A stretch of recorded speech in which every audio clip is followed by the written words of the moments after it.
Introducing Ectolife, the world's first artificial womb facility, powered entirely by renewable energy. Ectolife allows infertile couple to conceive a baby and become the true biological parents of their own offspring. It's a perfect solution for women who had their uterus surgically removed due to cancer or other complications.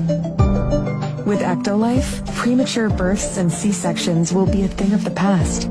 Ectolife is designed to help countries that are suffering from severe population decline, including Japan, Bulgaria, South Korea, and many others. The facility features 75 highly equipped labs. Each state-of-the-art lab can accommodate up to 400 growth pods or artificial wombs.